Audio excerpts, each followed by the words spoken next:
हुकूमत ने तहरीक इंसाफ के 5 अफराद को बानी पीटीआई से मुलाकात की इजाजत दे दी। वफ्त में बैरिस्टर गौहर, अली जफर, असद कैसर, सलमान अकरम राजा और साहबजादा हामिद रजा को इजाजत दी है। मजीद जानते हैं डॉन न्यूज के नुमाइंदे ताहिर नसीर से। जी ताहिर, बताइएगा।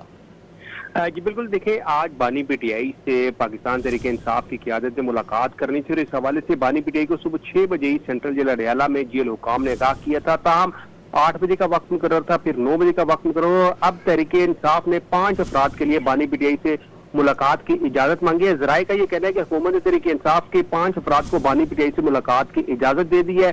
इजाजत मिलने वाले अफराद में बैरिस्टर गौहर, अली जफर, असद कैसर, सलमान अकरम राजा और साहबजादा हामिद रजा शामिल है। जराये ये भी बताते हैं कि मुलाकात के वक्त का फैसला तहरीक इंसाफ ने करना है।